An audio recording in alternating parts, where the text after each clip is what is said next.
You may have heard the message that it is crucial for whites in particular to be aware of their unconscious bias, their propensity to commit microaggressions, and to learn how whiteness harms people of color.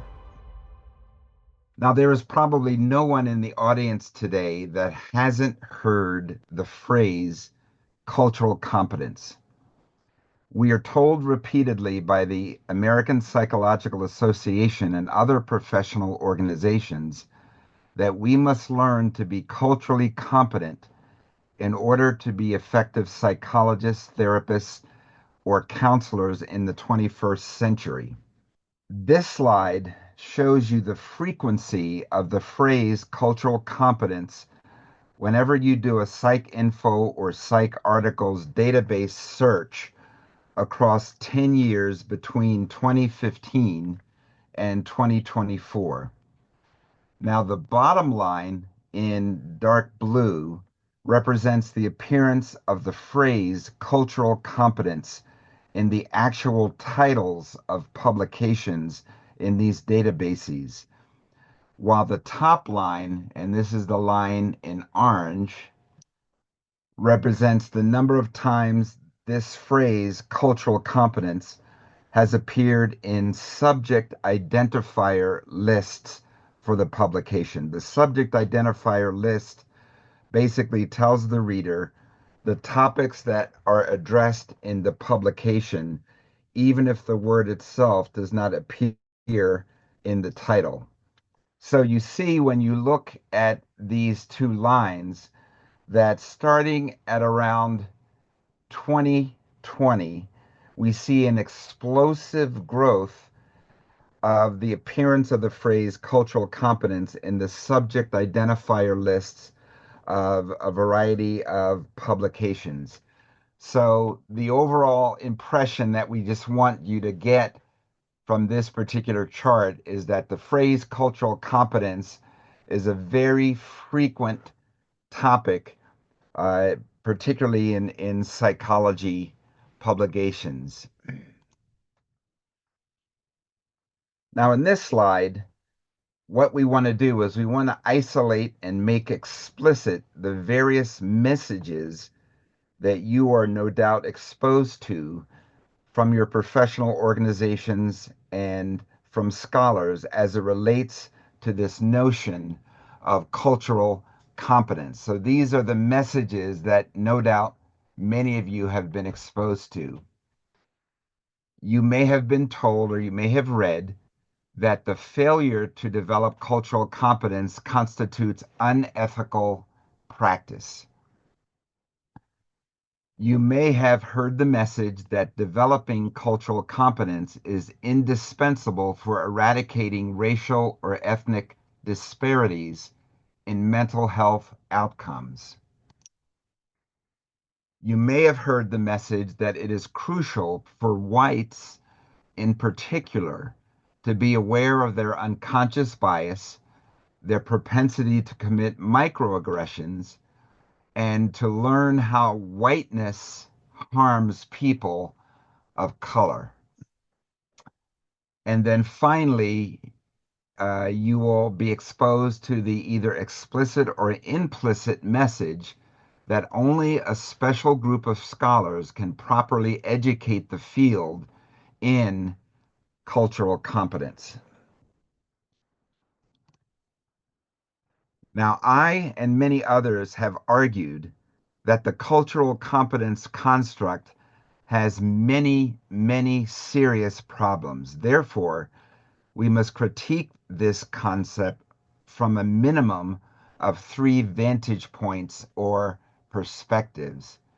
So, this presentation will basically start with a semantic critique of the cultural competence construct, leading to a logical critique of the cultural competence construct, and then ending with an empirical critique of the cultural competence construct. And let me define each of these areas. Whenever we talk about a semantic critique, all we're saying there is that we're going to look at the words that are used and we're going to do a deep dive in basically analyzing what do these words mean, if anything, and is there a consensus among scholars as to what certain words mean.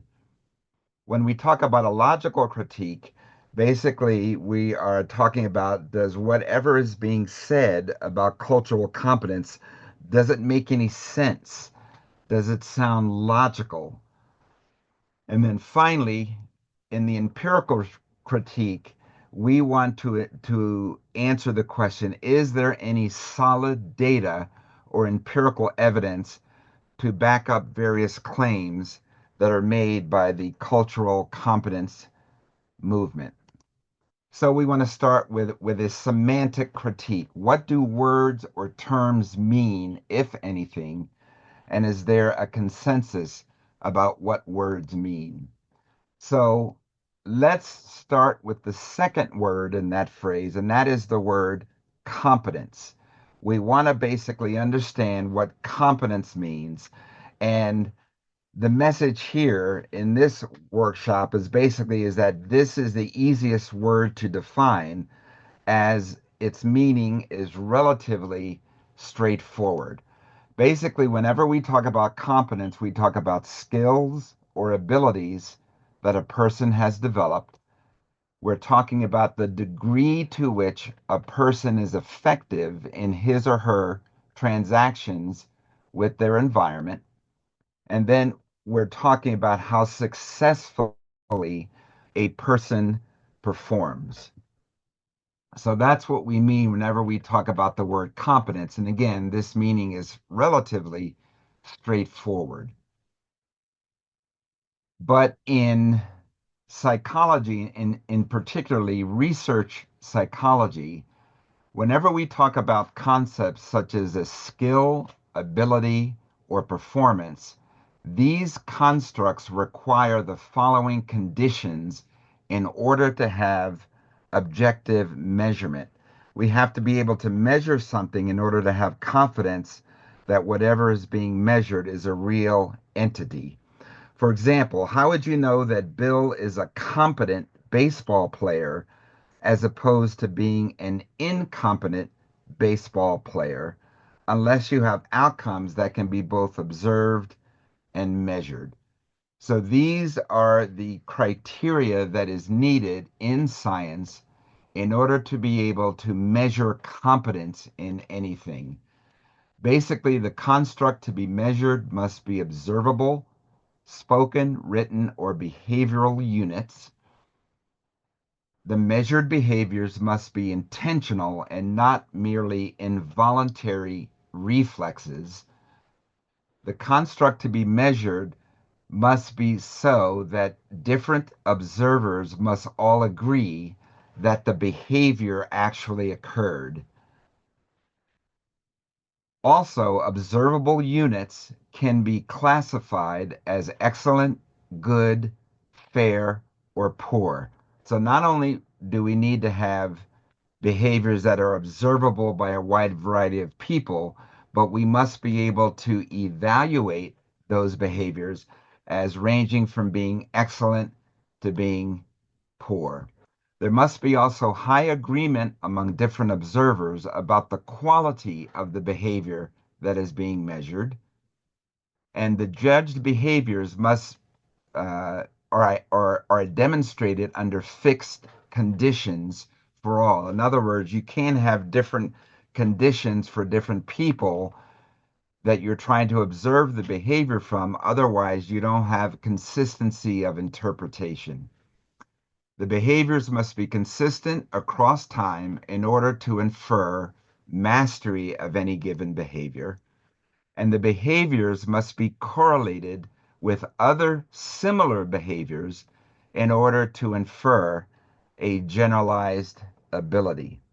Now, I know these things can seem relatively abstract, but whenever we're dealing with any kind of construct in psychology, it must be measured, and that measurement must conform to these criteria.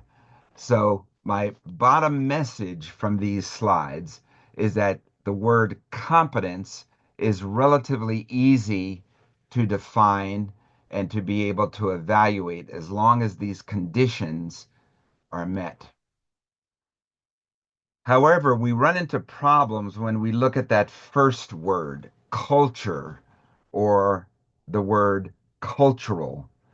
Now, no one can really define in any clear way what this word actually means. Culture functions more as an impressionistic rather than as a precise concept, but for all practical purposes, in psychology in particular, the word tends to function as a euphemism for race and or ethnicity. But things are not that simple.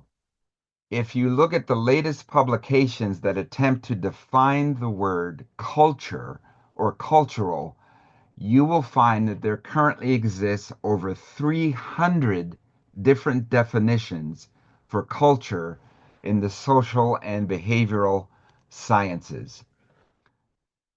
And whenever you try to define that word, you have to have markers that are used to define how one cultural group differs from another cultural group.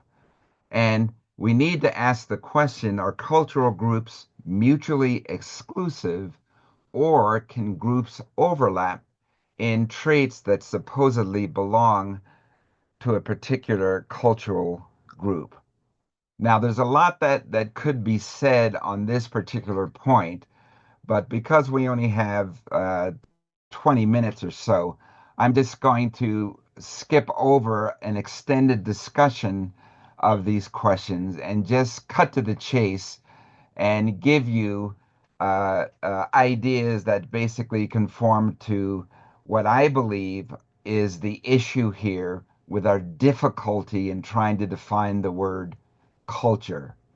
And basically, I'm going to show you a quote from a researcher by the name of Trimble, who basically said this, and I wholeheartedly agree with the sentiments behind this particular quote. And here's what Trimble says.